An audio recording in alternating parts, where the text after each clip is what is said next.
I've been here before. Listen to an honest sister. Not the 4 or 5, let's be quarter. I prefer to see you.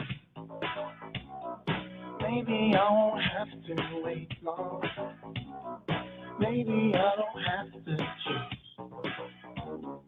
Lying still exists too. Not if anything can be.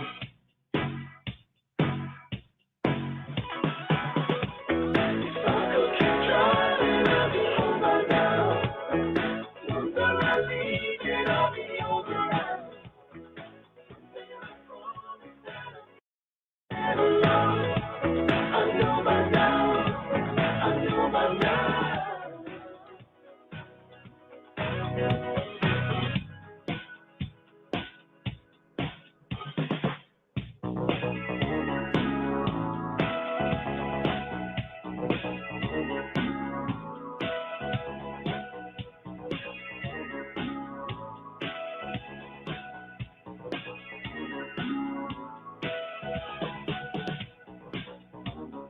Race you to the grave. Up a letter hold me now. When I get there, I have questions. What is it that I'll be driving? Maybe I won't have to wait long. Maybe I don't have to choose. I've been here before. Listen to what I'm listening to. If I could keep driving, I'd be home by now. Longer I leave it, I'll be over now. Something I promise that I know by now. I know by now. Look at me.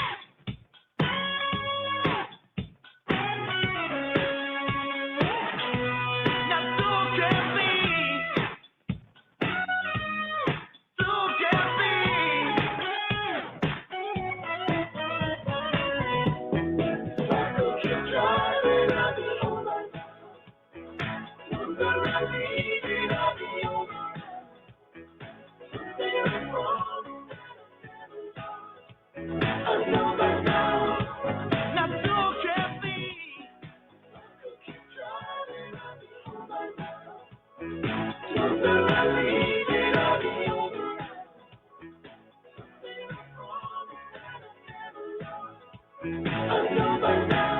I know by now.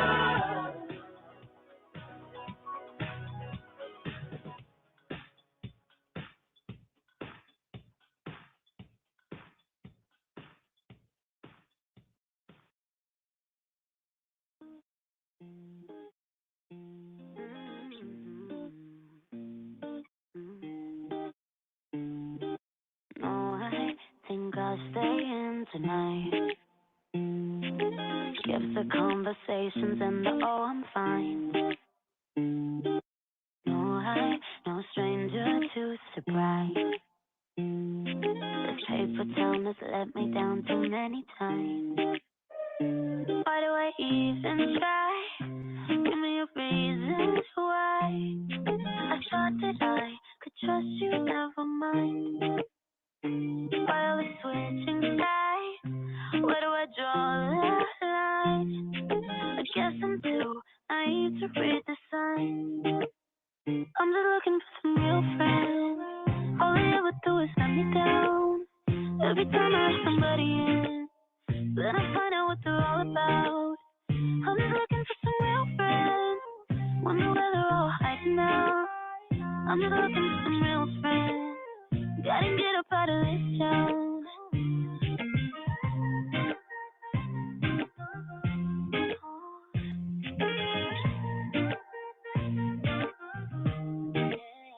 Trust flow for a reason. She's gonna fade pretty easy. Staying down to the world end. Guilt trips on the weekend. I pack more than suits in my suitcases. All this cash, that's friendly faces. Been moving fast, I'm racing. Get up, you're going places. Every day trying to maintain. Same old me, ain't a damn thing changed. Real friends screaming gang, gang, gang.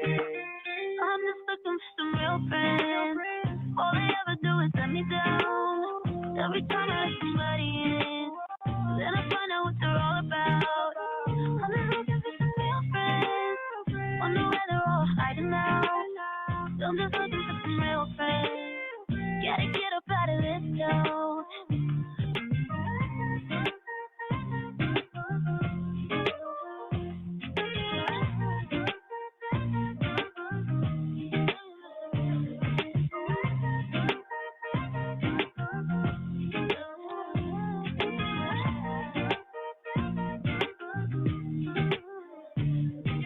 I just wanna talk about nothing with somebody that means something. Spell the names of all the dreams and demons for the times that I don't understand. Tell me what's the point of a mood like this when I'm alone again? Can I run away to somewhere beautiful where nobody knows my name? I'm just looking for some real friends. All they ever do is let me down. Gotta let somebody in, but I find out what they're all about. I'm just looking for some real friends. All they ever do is let me down. I'm just looking for some real friends. Gotta get up out of this town, yeah. I'm looking forward to with my real friends. Good shot, but we breathe in. Popcorn with some real friends, killing the scene, yeah. My real friends that I surround myself with. You have to have my back. Looking like my real friend. You're listening to Apple Music.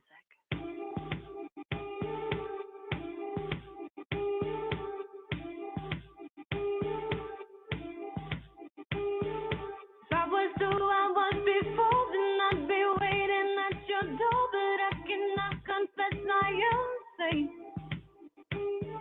So look at me and hear me now. With all my body screaming out.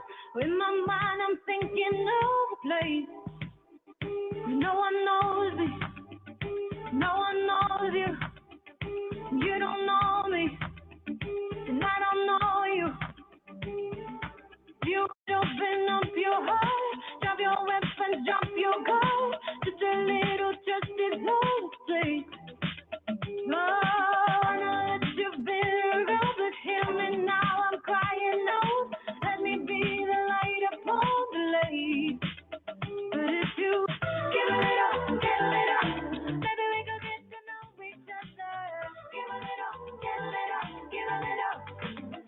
And if you give a little, maybe we can learn to love each other.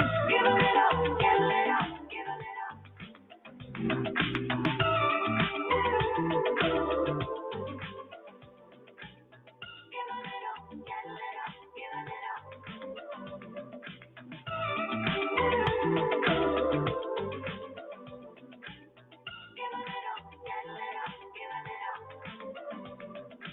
Only we could find a way to leave our love, our darker days, talking all the sweetness on our skin.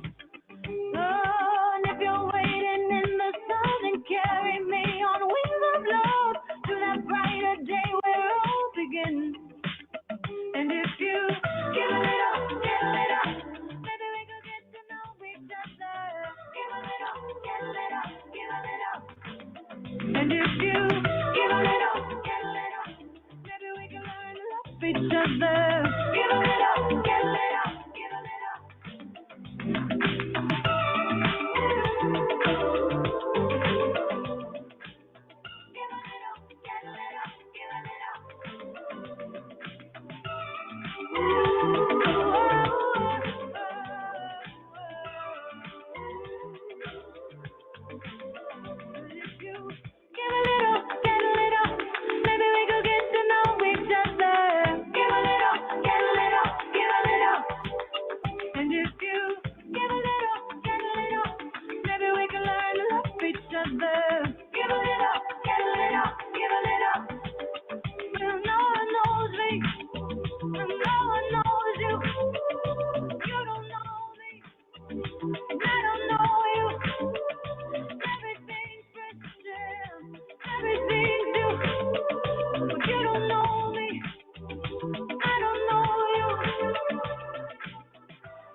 Where are you now when darkness seems to win?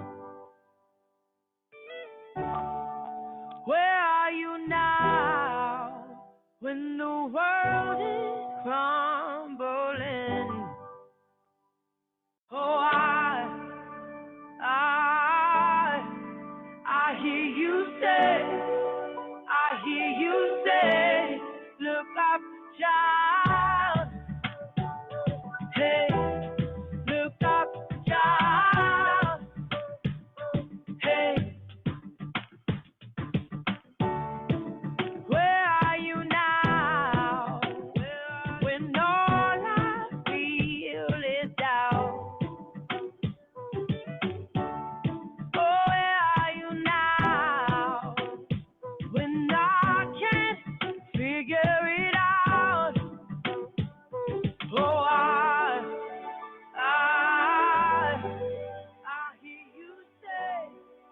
I hear you say, look up, child. Hey, look up, child. Hey, look up, child. Hey, look up, child. Hey, look up. You're not threatened by the war. You're not shaken by the storm. I know you're in control. Even in the suffering, even when it can't be seen, I know you're in control. Oh, I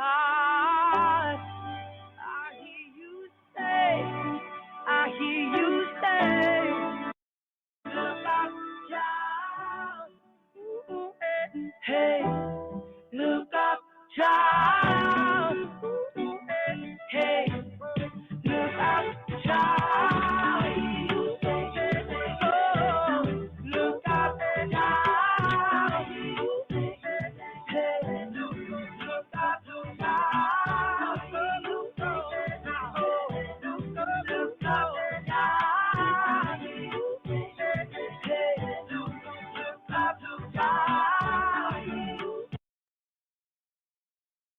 Good day and welcome to the Apple Q4 Fiscal Year 2023 Earnings Conference Call. Today's call is being recorded. At this time, for opening remarks and introductions, I would like to turn the call over to Suhasini Chandramouli, Director of Investor Relations. Please go ahead. Thank you. Good afternoon, and thank you for joining us. Speaking first today is Apple CEO Tim Cook, and he'll be followed by CFO Luca Maestri. After that, we'll open the call to questions from analysts. Please note that some of the information you'll hear during our discussion today will consist of forward-looking statements, including, without limitation, those regarding revenue, gross margin, operating expenses, other income and expense, taxes, capital allocation, and future business outlook, including the potential impact of macroeconomic conditions on the company's business and results of operations. These statements involve risks and uncertainties that may cause actual results or trends to differ materially from our forecast.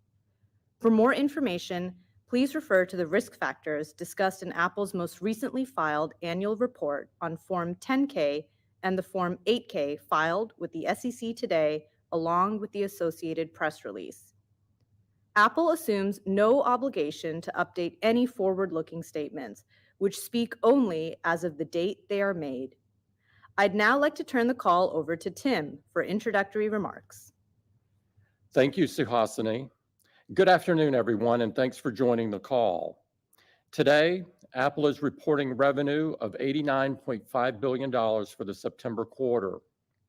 We achieved an all-time revenue record in India, as well as September quarter records in several countries, including Brazil, Canada, France, Indonesia, Mexico, the Philippines, Saudi Arabia, Turkey, the UAE, Vietnam, and more. iPhone revenue came in ahead of our expectations, setting a September quarter record, as well as quarterly records in many markets, including China mainland, Latin America, the Middle East, South Asia, and an all-time record in India. In services, we set an all-time revenue record with double-digit growth and ahead of our expectations. During the September quarter, we continued to face an uneven macroeconomic environment, including foreign exchange headwinds, and we've navigated these challenges by following the same principles that have always guided us. We've continued to invest in the future and manage for the long term. We've adapted continuously to circumstances beyond our control while being thoughtful and deliberate on spending. And we've carved a path of groundbreaking innovations and delivered with excellence every step of the way. That includes Apple Vision Pro, which has gotten such an amazing response from developers who are currently creating truly incredible apps. We're excited to get this magical product in the hands of customers early next year. Now let me share more about our products, beginning with iPhone. iPhone revenue came in at $43.8 billion, 3% higher than a year ago, and a new record for the September quarter. This fall, we were thrilled to debut the iPhone 15 lineup. The all-new iPhone 15 and iPhone 15 Plus feature a gorgeous design, powerful cameras, and the intuitive dynamic island. Powered by the industry-leading A17 Pro, our iPhone 15 Pro lineup has a beautiful, strong, and durable titanium design and the best iPhone camera system ever, including a 5x telephoto lens on iPhone 15 Pro Max. Customers are loving the entire iPhone 15 family, and reviews have been off the charts. In Mac, revenue came in at $7.6 billion, down 34% year over year from the prior year's record quarter. This was due to challenging market conditions, as well as difficult compares against the supply disruptions and subsequent demand recapture we experienced a year ago. Earlier this week, we were excited to unveil the next generation of Apple Silicon with our incredible family of M3 chips, M3, M3 Pro, and M3 Max. We're continuing to innovate at a tremendous pace, and our industry-leading lineup of personal computers just got even better. The new MacBook Pro lineup brings our most advanced technology to our Pro users, while iMac, the world's best-selling all-in-one, just got faster and more capable. And according to the latest data from Student Monitor, nearly 2 out of 3 college students chose a Mac. We couldn't be more excited about the future. Turning to iPad, revenue for the September quarter was $6.4 billion. iPad sets the gold standard for tablets, and our competitors are unable to match the iPad experience that is enabled by our seamless integration of hardware and software. iPad is also our most versatile product. In classrooms around the world, it's helping educators bring lessons to life while giving students a window into the world around them. And in artist workshops, design studios, and everywhere else creative minds come together, iPad supercharges the creative process, helping users take their ideas further than they ever could before. Across wearables, home, and accessories, revenue came in at $9.3 billion. Apple Watch has become essential in our lives, and this is our best Apple Watch lineup ever. With Apple Watch Series 9 and Apple Watch Ultra 2, we're giving people even more tools to stay safe and live healthy, active lives. With the new double tap gesture, users can easily control Apple Watch Series 9 and Apple Watch Ultra 2 using just one hand and without touching the display. It feels like magic. Our latest Apple Watch lineup also includes our first ever carbon neutral products, a significant achievement of innovation and determination. Apple's unique ecosystem of hardware, software, and services delivers an unparalleled user experience. During the quarter, we also had the chance to introduce a range of exciting new updates to our software that will allow users to get even more out of their devices. Whether it's personalized contact posters and new FaceTime features in iOS 17, new tools for users to make their experience their own in macOS Sonoma and iPadOS 17, or a bold new look in watchOS 10 that lets you see and do more faster than ever, Apple is delivering an even better, richer experience that users are loving. Services revenue set an all-time record of $22.3 billion, a 16% year-over-year increase.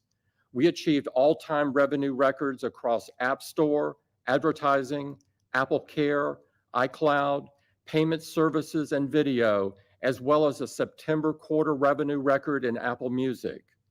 Whether subscribers are waking up to headlines on Apple News Plus, getting their morning workout in with Fitness Plus, feeling the beat with Apple Music on their way to work or school, or unwinding at the end of the day with Apple Arcade, we have so many different services to enrich their day.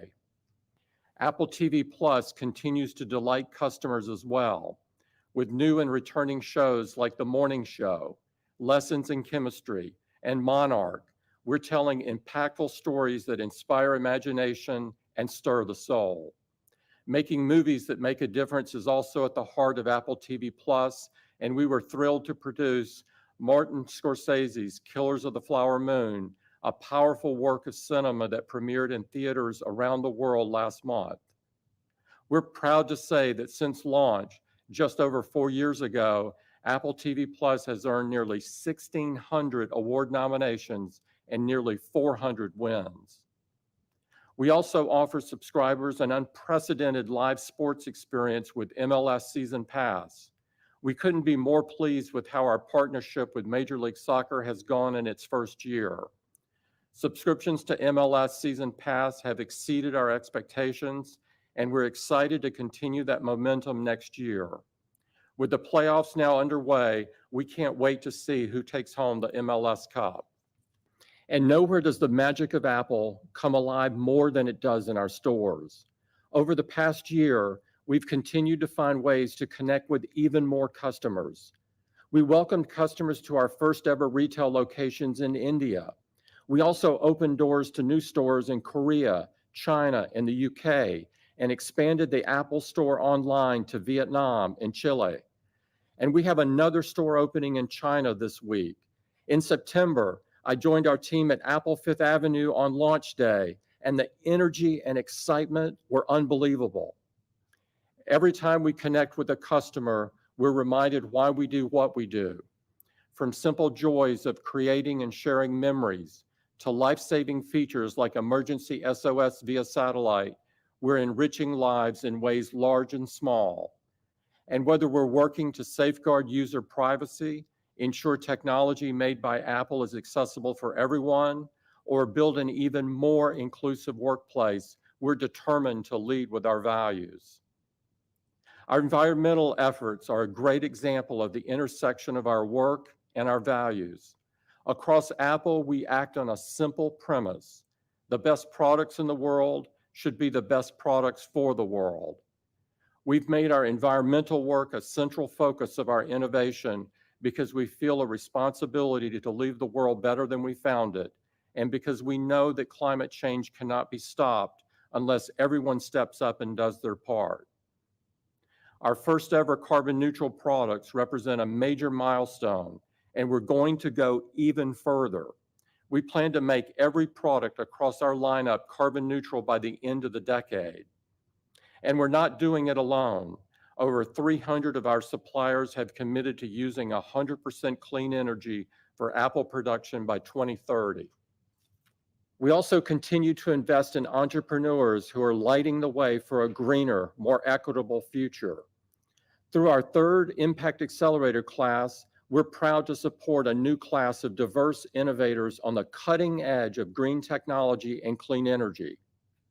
Apple is always looking forward, driven in equal measure by a sense of possibility and a deep belief in our purpose.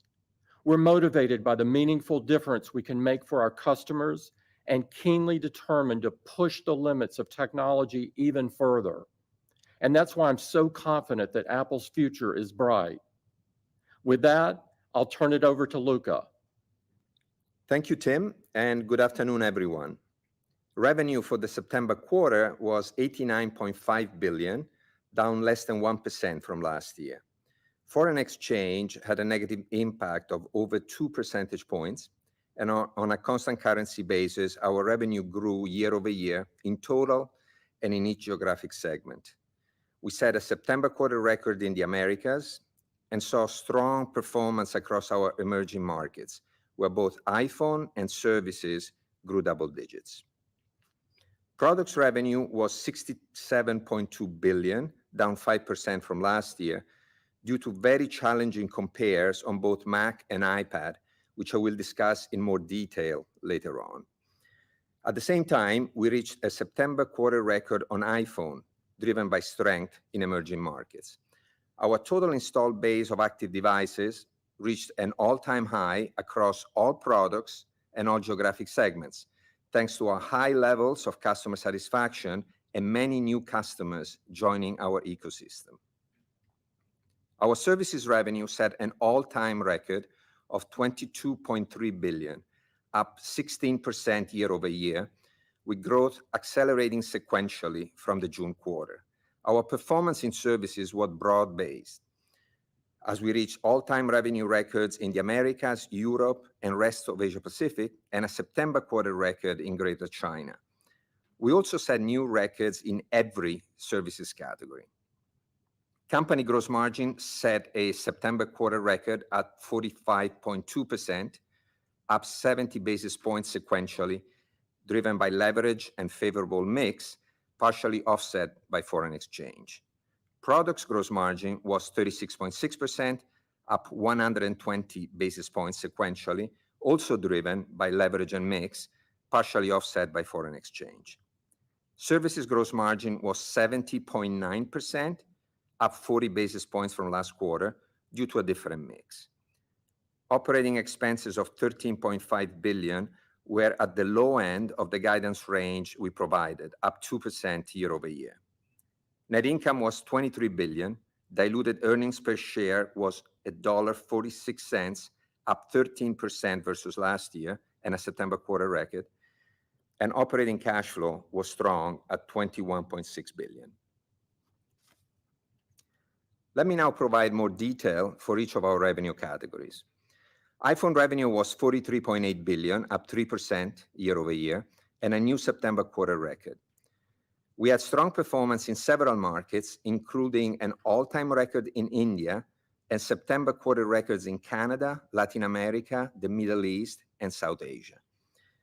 Our iPhone active install base grew to a new all-time high, and fiscal 2023 was another record year for switchers.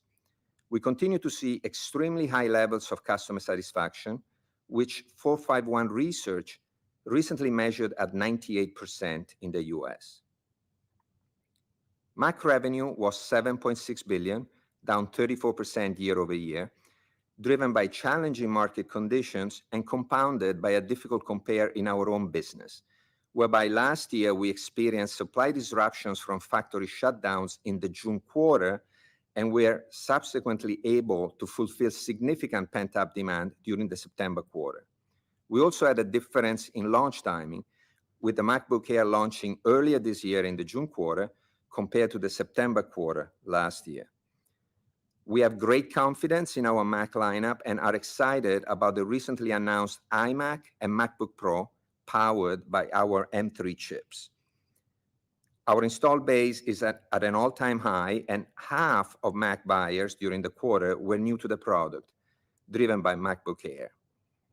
Also, we saw reported customer satisfaction of 97% for Mac in the US. iPad generated $6.4 billion in revenue, down 10% year over year. Similar to Mac, these results were a function of a difficult compare from the supply disruptions in the June quarter a year ago and the subsequent fulfillment of pent-up demand in the September quarter. iPad continues to attract a large number of new customers to the install base, with over half of the customers who purchased iPads during the quarter being new to the product. And the latest reports from 451 Research indicate customer satisfaction of 98% in the US. Wearables, home, and accessories revenue was $9.3 billion, down 3% year over year. We had a September quarter record in Europe, and we saw strong performance in several emerging markets around the world. Apple Watch continues to expand its reach, with nearly two-thirds of customers purchasing an Apple Watch during the quarter being new to the product. And customer satisfaction for the watch was recently measured at 97% in the US. Services had a great quarter. We reached a new all-time revenue record of $22.3 billion, up 16% year over year. And we're happy to see growth coming from all categories and every geographic segment, which is a direct result of the strength of our ecosystem. Our installed base of over 2 billion active devices continues to grow at a nice pace and establishes a solid foundation for the future expansion of the ecosystem. And we continue to see increased customer engagement with our services. Both transacting accounts and paid accounts grew double digits year over year, each reaching a new all-time high. Also, our paid subscriptions showed strong growth. We have well over 1 billion paid subscriptions across the services on our platform, nearly double the number we had only 3 years ago. And finally, we continue to improve the breadth and quality of our current services, from exciting new content on Apple TV Plus and Apple Arcade to additional storage tiers on iCloud. We believe our customers will love these new offerings. Turning to enterprise, we are excited to see our business customers in both developed and emerging markets expand their deployment of Apple products and technologies to drive business innovation and employee satisfaction. Starbucks continues to invest in Apple technology to bring the best experience to their customers and employees, including tens of thousands of iPads across all retail stores to help their teams streamline order management, operations, and training. In addition, Starbucks recently refreshed over 10,000 Macs to the latest M2-powered MacBook Air for all store managers, enabling them to do their best work and improve productivity. And in Indonesia, popular technology company GoTo is offering Mac as a choice so that employees can have the best tools to be most productive. Today, more than half of its workforce are already choosing Mac for work. Let me now turn to our cash position and capital return program. We ended the quarter with over $162 billion in cash and marketable securities. We increased commercial paper by $2 billion, leaving us with total debt of $111 billion. As a result, net cash was $51 billion at the end of the quarter, and our goal of becoming net cash neutral over time remains unchanged. During the quarter, we returned nearly $25 billion to shareholders, including $3.8 billion in dividends and equivalents, and $15.5 billion through open market repurchases of 85 million Apple shares. We also began a $5 billion accelerated share repurchase program in August, resulting in the initial delivery and retirement of 22 million shares. Taking a step back as we close our 2023 fiscal year, our annual revenue was $383 billion. While it was down 3% from the prior year, it grew on a constant currency basis despite a volatile and uneven macroeconomic environment. Our year-over-year revenue performance improved each quarter as we went through the year, and so did our earnings per share performance as we reported double-digit EPS growth in the September quarter. We are particularly pleased with our performance in emerging markets, with revenue reaching an all-time record in fiscal 2023 and double-digit growth in constant currency. We are expanding our direct presence in these markets, from new Apple retail stores in India to online stores in Vietnam and Chile. And we continue to work with our partners to offer a wide range of affordability programs so that we can best serve our customers. We're very excited about the momentum we have in these markets and the opportunity ahead of us. As we move ahead into the December quarter, I'd like to review our outlook, which includes the types of forward-looking information that Suhasini referred to at the beginning of the call. The color we are providing today assumes that the macroeconomic outlook doesn't worsen from what we are projecting today for the current quarter. Also, on foreign exchange, we expect a negative year-over-year revenue impact of about 1 percentage point. As a reminder, the December quarter this year will last the usual 13 weeks, whereas the December quarter a year ago spanned 14 weeks. For clarity, revenue from the extra week last year added approximately 7 percentage points to the quarter's total revenue. Despite having one less week this year, we expect our December quarter total company revenue to be similar to last year. We expect iPhone revenue to grow year over year on an absolute basis. We also expect to grow after normalizing for both last year's supply disruptions and the one extra week. We expect Mac year-over-year performance to significantly accelerate from the September quarter.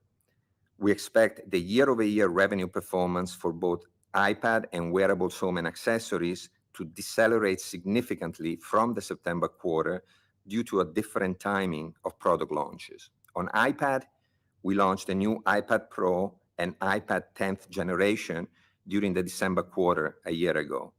For the wearables category, last year we had the full December quarter benefit from the launches of the AirPods Pro 2nd generation, the Watch SE, and the first Watch Ultra. For our services business, we expect the average revenue per week to grow at a similar strong double-digit rate as it did during the September quarter. We expect gross margin to be between 45% and 46%. We expect OpEx to be between $14.4 billion and $14.6 billion. We expect OI&E to be around negative $200 million, excluding any potential impact from the mark-to-market of minority investments, and our tax rate to be around 16%. Finally, today our board of directors has declared a cash dividend of 24 cents per share of common stock payable on November 16, 2023 to shareholders of record as of November 13,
and the compare issue that we don't have during Q1. We anticipate a significant acceleration in the Mac space for Q1. To just repeat a little bit about the circumstances of the performance last quarter. In the year ago June quarter, we had a factory disruption that lasted several weeks. The pent-up demand that resulted from that was filled in the September quarter, and that made the September quarter not only a record, but a substantial record. And obviously we're now comparing against that for 23. And so that, I wouldn't look at the negative 34 as representative of the underlying business performance, is sort of the net of it. Excellent. That's very clear. Thank you, Tim. Yeah. All right. Thanks, Mike. Can we have the next question, please? Our next question is from Aaron Rakers with Wells Fargo. Please go ahead. Yeah, thanks for taking the question, and congratulations on the execution in the quarter. I'm curious, Tim, if you could help us characterize what the demand environment you're seeing in China looks like. How has the reception been to the iPhone 15? And kind of similar question to the prior one, how would you characterize the mix within China as you go through this current product cycle? And I have a follow-up. Yeah, if you look at how we did in Greater China for the quarter, we came in at, on a revenue basis, -2. But one thing to keep in mind here is that the FX impact was nearly 6 points. So we grew in constant currency. And underneath that, if you look at the different the categories, iPhone actually set a September quarter record in mainland China. And what pulled down the performance was a combination largely during the quarter, and the Mac and iPad suffered from the same issues that the company did with the compare issues to factory disruptions in Q3 that were filled subsequently in Q4 of 22. We had in addition to that, we had the top 4 selling phones in urban China for last year. And I took a trip over there and could not be more excited about the interactions I had with customers and employees and others. Yep. And then as a quick follow-up, I'm curious, as we move towards more of an inflationary component pricing environment, Luca, how do we think about that effect, or how you're thinking about the gross margin at the product level as maybe component pricing starts to turn what's been clearly very favorable over the last several quarters to more of a inflationary environment? Thank you. Well, as you've seen from our results in Q4 and the guidance for Q1, we're obviously experiencing very strong levels of gross margin. The 45.2 was a record for the September quarter. And then, the guidance for Q1 is obviously strong at 45 to 46%. Our gross margins are affected by multiple factors. Obviously, the commodity environment is one of them, as you mentioned.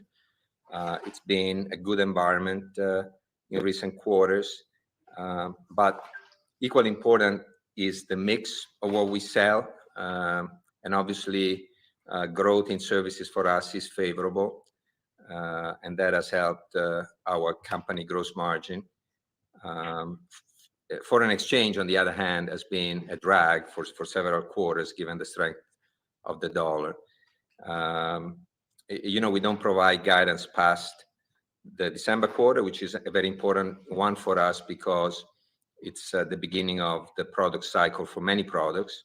And so we feel very good, very confident about, this coming year. And I think the gross margin guidance reflects that. Thank you. Thanks, Aaron. Can we have the next question, please? Our next question is from Eric Woodring with Morgan Stanley. Please go ahead. Awesome. Thank you very much for taking my questions. Maybe if I start, Luca, I know that the iPhone 15 Pro and Pro Max are constrained today, but I think some of your comments suggest you should be back to supply-demand balance before quarter end. So I guess my question is, does your December quarter revenue guidance account for any supply constraints? And if so, is there any way to kind of quantify how much supply would be limiting your December quarter revenue performance? And then I have a follow-up. Thank you. Yes, it's correct. We are constrained today on iPhone 15 Pro and iPhone 15 Pro Max. We're working very hard to get the product in the hands of all the customers that have ordered it. We expect, as of today, that we're going to be in supply-demand balance by the end of the quarter. So the guidance reflects that. Okay, very clear. Thanks. And then, maybe for you and Tim, you guys have been on the leading edge of innovation across hardware, software, silicon, services, and I'm sure there's plenty of technologies and kind of longer-term projects that you're investing in. How should we think about your capital intensity as we look to fiscal year 24, just given, over the last few years, CapEx as a percentage of revenue had been relatively low compared to the 8 years prior. So should we expect a step up or kind of similar capital intensity? And what are the more notable moving pieces, if any, that we should be thinking about? Thanks. Well, the big areas of investment for us are tooling and equipment for manufacturing plants, our investments in data centers, and our investments in our own facilities, both corporate facilities and retail stores. And so both for the tooling in our plants and our data center investments, we tend to have a bit of a hybrid model where we share some of the investments with our partners and suppliers. And so maybe that's why you see sometimes a bit of variability. But over the last few years, we made all the investments that we needed to make. And obviously, we're planning to make all the investments that we believe are needed and appropriate in order to continue to innovate. Great. Thanks so much for the color, guys. Thanks, Eric. Can we have the next question, please? Our next question is from David Vogt with UBS. Please go ahead. Great. Thanks, guys, for taking my question. I know you covered China. I want to pivot to the U.S. for a second. Obviously, iPhone and the business looks like it returned to growth in the quarter, but it's still relatively softer, kind of where I thought it would be at this point in the cycle. And some of the U.S. carriers obviously haven't been that particularly aggressive in promoting upgrades. So just wanted to kind of get a sense, first, what you're seeing from your partners in the U.S. kind of currently and going forward, and what do you expect? And then second, Luca, on the margins, I mean, is it fair to say that the mix in Q1 from a product versus services dynamic is kind of the key driver of the better gross margin guide as a whole relative to, let's say, the December quarter? Or is there anything else? I know you mentioned there's a lot of moving pieces, but is that the primary driver of the uplift in the margin? Thanks. On the U.S. carriers and the U.S. business in general, it's really too early to call the iPhone cycle, particularly with the constraint around the Pro and the Pro Max. And the U.S. tends to do quite well with those products. It's really too early to tell what the upgrade rates will be and what the switcher rates will be. On the margin side, if I understood your question correctly about the December quarter guidance, keep in mind that actually December is the quarter where our products business tends to be very heavy because of the holiday season. And so the services gross margins that are accretive to total company have an impact, but not as meaningful as other quarters during the year. And so I think that the main drivers of the guidance that we provided are the fact that we are seeing improved costs and improved mix on the product side of the business, partially offset by foreign exchange, which continues to be a drag both sequentially and on a year-over-year basis. Got it. So the weakness in iPad and wearables are less of an impact on sort of the margin trajectory in the quarter, That's correct. I guess? That's correct. Got it. Thanks, Luca. All right, thanks, David. We'll take our next question, please. Our next question is from Amit Daryanani with Evercore. Please go ahead. Yep.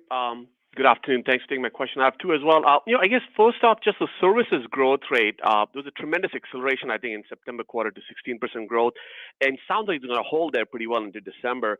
Can you just talk about what is driving this acceleration? Are there a couple of products that have just stepped up in a very meaningful way? Just maybe flesh out like what is driving this acceleration, because it's fairly notable compared to what you've been seeing in the last few quarters. We had a really strong quarter across the border, Amit, because both geographically and from a product category standpoint, we saw very significant growth. I mentioned the records on a geographic basis. And from a category standpoint, literally we set records in each one of the big categories. We had all-time record for App Store, for advertising, for cloud, video, Apple Care, payments, and a September quarter record for music. So it's hard to pick, one in particular because they all did well. And really then we step back and we think about why is it that our services business is doing well? And it's because we have an installed base of customers that continues to grow at a very nice pace, and the engagement in our ecosystem continues to grow. We have more transacting accounts, we have more paid accounts, we have more subscriptions on the platform, and we continue to add. We continue to add content and features. We're adding a lot of content on TV Plus, new games on Apple Arcade, new features, new storage plans for iCloud. So it's a combination of all these things and the fact that the engagement in the ecosystem is improving, and therefore it benefits every service category. Got it. That's really helpful. And then maybe if I could ask you about Vision Pro, which I believe is supposed to be launched more broadly sometime in 2024 in the early part of the year. I'm curious, how different do you think the launch and the consumer education of this product or a new category will be versus other things like AirPods or Apple Watch that you've done? And then perhaps any themes that stood out to you from the developers that have been able to use this in the developer labs. What feedback have you gotten from them? Yeah, that's a great question. There's a tremendous amount of excitement around the Vision Pro. And we've been very happy to share it with developers. And we have developer labs set up in different parts of the world so that they can actually get their hands on it and are working on apps. And I've been fortunate enough to see a number of those. And there's some real blow away kinds of things that are coming out. And so that all looks good. To answer your question about is it similar to AirPods or Apple Watch, I would say no. There's never been a product like the Vision Pro. And so we're purposely bringing it out in our stores only so we can really put a great deal of attention on the last mile of it. We'll be offering demos in the stores, and it'll be a very different process than a normal grab and go kind of process. Perfect. Thank you. Thanks, Amit. We'll take the next question, please. Our next question is from Harsh Kumar with Piper Sandler. Please go ahead. Yeah, hey, thanks for the question and congratulations on tremendous execution in a very tough macro. Actually, Tim, the last question is a perfect segue here, given what you are doing with your Vision Pro. So lots of companies are experimenting with generative AI. I'm curious about what kind of efforts you have. I'm sure there are segues into the provision that you have, but I was curious about if you can give us a glimpse on how you might be able to monetize some of these efforts with generative AI. If you kind of zoom out and look at what we've done on AI and machine learning and how we've used it, we view AI and machine learning as fundamental technologies, and they're integral to virtually every product that we ship. And so just recently, when we shipped iOS 17, it had features like personal voice and live voicemail. AI is at the heart of these features. And then you can go all the way to then life-saving features on the watch and the phone, like fall detection, crash detection, ECG on the watch. These would not be possible without AI.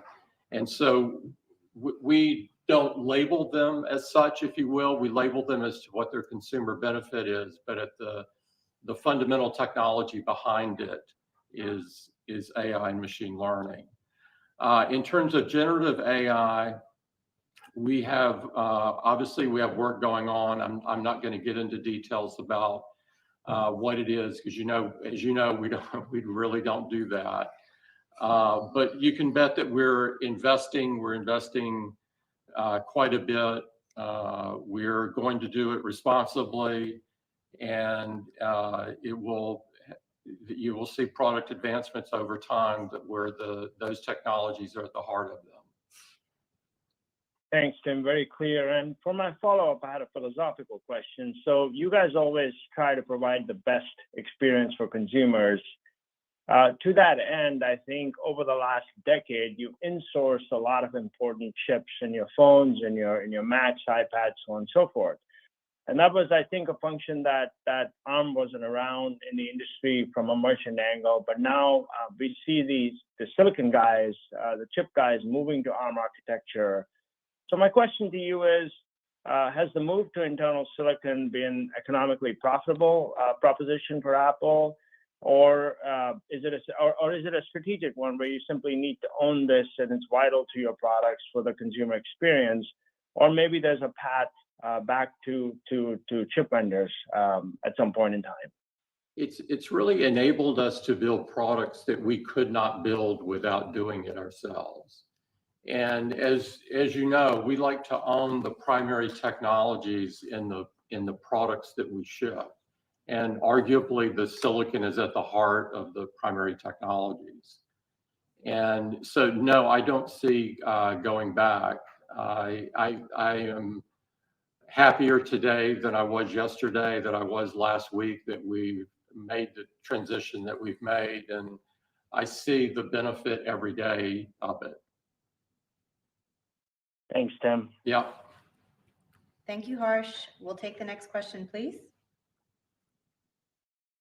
Our next question is from Wamsi Mohan from Bank of America. Please go ahead. Yes, thank you so much. Tim, over the last decade, pretty much, you've gained a lot of share in China.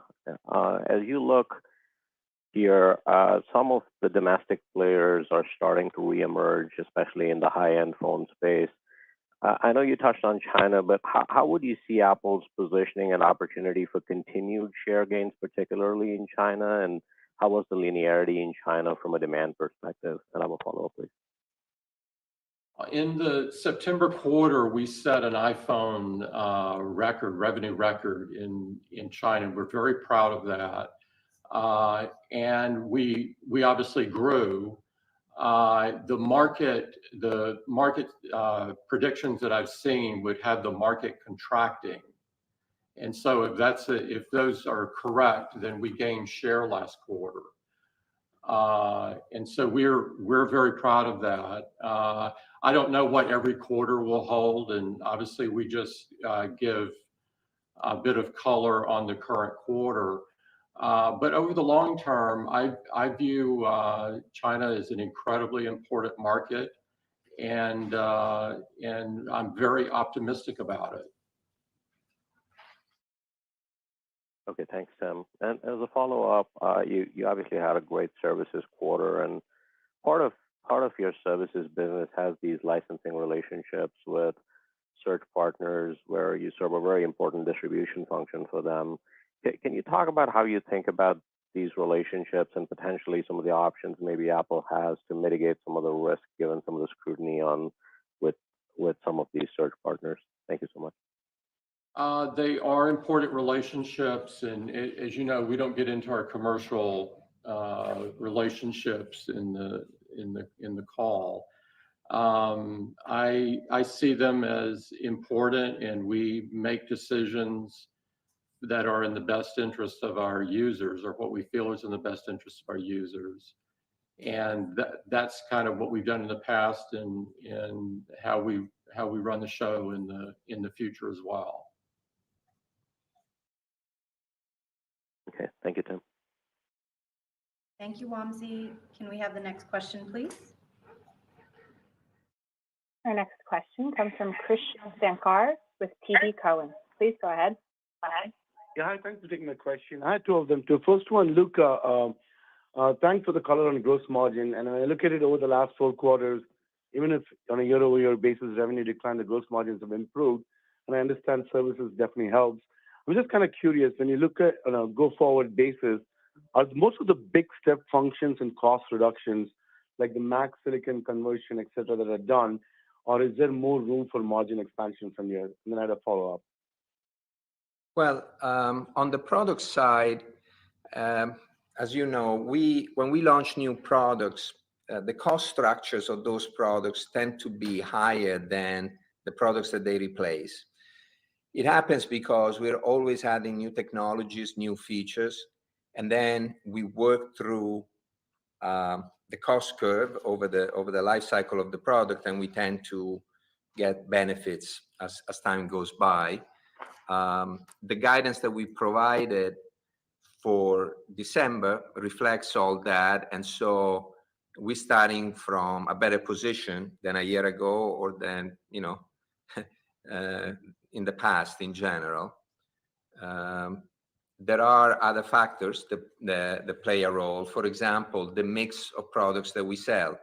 Not every product has the same gross margin profile, and so our guidance, our results are reflective of that. And also within a specific product category, a lot depends on the kind of models that we sell, because they have different margin profiles.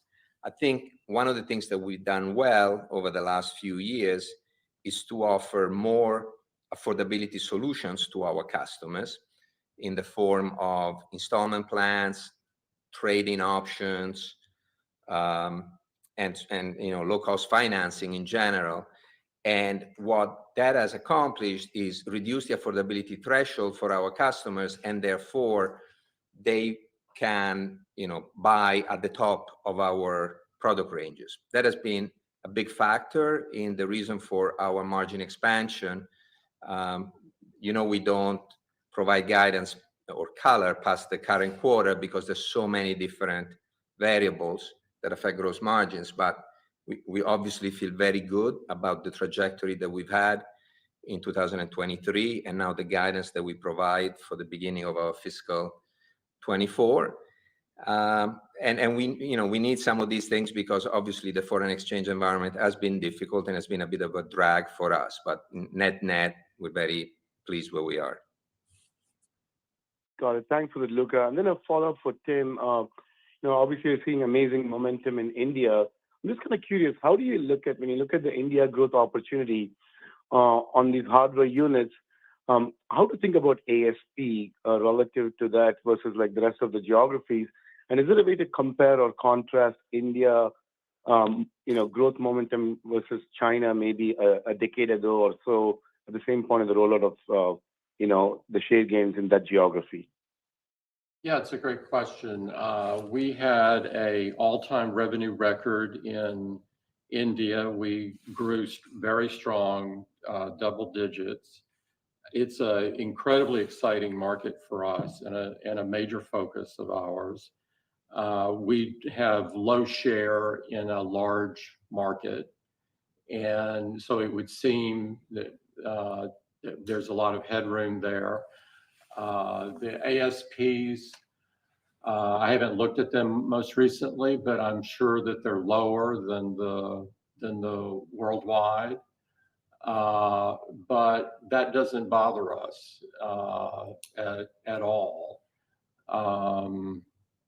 It just, and in terms of the similarity, I would say each country has its own journey, and I wouldn't want to play the comparison game, but we see an extraordinary market, a lot of people moving into the middle class. Distribution is getting better. Lots of positives. We put 2 retail stores there, as you know. They're doing better than we anticipated. It's still early going, but they're off to a good start. And I couldn't be happier with how things are going at the moment.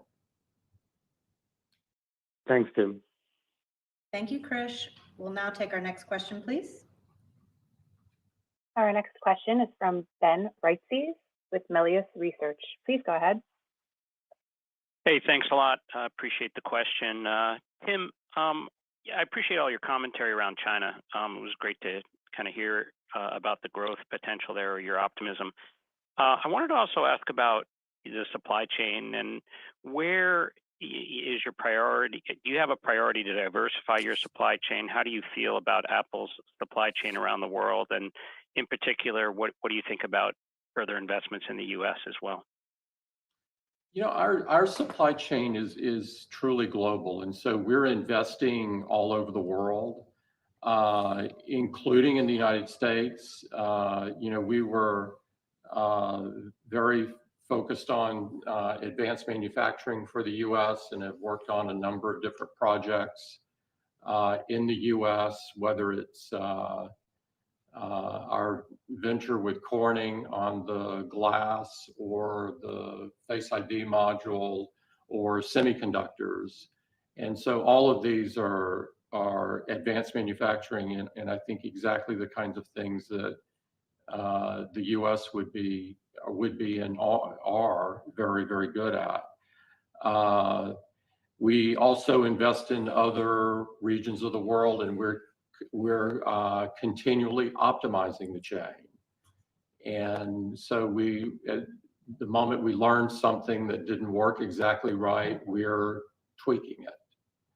And so we're going to continue to do that. But at the end of the day, it will still be a global supply chain. Got it. Thanks. Next one for Luca. Just really quick on the extra week dynamic. There was also last year an issue with the iPhone production where there was the COVID lockdowns in China. Yep. Is it possible to give some color around what that, I guess, having a normalized supply chain somewhat this year, what that benefit is this year, and maybe contrast that with the 7-point hit from the extra week? Thanks a lot. Yeah, thanks for the question, Ben. I mentioned during the prepared remarks, the extra week is 7 points of revenue. We did have supply disruptions last year on the phone, on the 14 Pro and Pro Max in the December quarter a year ago. And when we normalize for those 2 factors, and I said it during the call, we still expect to grow on iPhone. So you take into account the loss of the extra week, you compare it with the supply disruptions that are not going to repeat, hopefully this year. And when you normalize for those 2 things, we still expect to grow on iPhone. Thanks a lot, everybody. Appreciate it, Luca. Thank you, Ben. And we'll take the last question now. Our last question comes from Richard Kramer with Arete Research. Please go ahead. Thank you very much. Tim, first off, if we look over the past 2 years, Apple sales are about $18 billion higher, and R&D is up by about 8%, $8 billion, or over a third higher. Can you give us a sense of some of the main components or drivers behind that increase in innovation spend? Is it Apple Silicon? Is it new products like Vision Pro, or is it content to support new services? I think that's one of the top questions investors have. Thanks. Sure. It's a number of things, Richard. It's the some things I can't talk about. It's Vision Pro. It's AI and ML. It's the silicon investment that we're making, the transition with the Mac and other silicon. It's sort of all of those things. But I think you would find that the R&D expenditure in the aggregate looks very competitive versus others. And I would add, Richard, on this front, some of the investments that we're making in R&D are also one of the drivers for the gross margin expansion. So I think it's important to think about it that way. That's great. And Luca, you mentioned, or Tim mentioned college students choosing Macs, and you mentioned the record services revenue. What other metrics do you think you could provide to help investors understand how Apple measures and increases customer lifetime value, especially when we see a lot of users entering the ecosystem with relatively lower priced products or even refurbished devices? So you're growing your ecosystem, but how do you think about growing customer lifetime value over the long run? Well, some of the metrics that I've mentioned before, obviously we look at the installed base of active devices. We want to make sure that the customers that we acquire remain with us, and so we have good visibility over that, and we pay a lot of attention to the behavior of the installed base, both by product and by geography. And then we look at the daily engagement in the ecosystem. So that's why we pay a lot of attention on things like transacting accounts, paid accounts.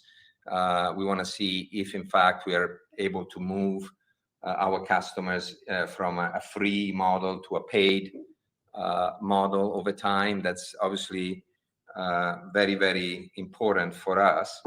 And so there's, all these, we keep track of all these things, and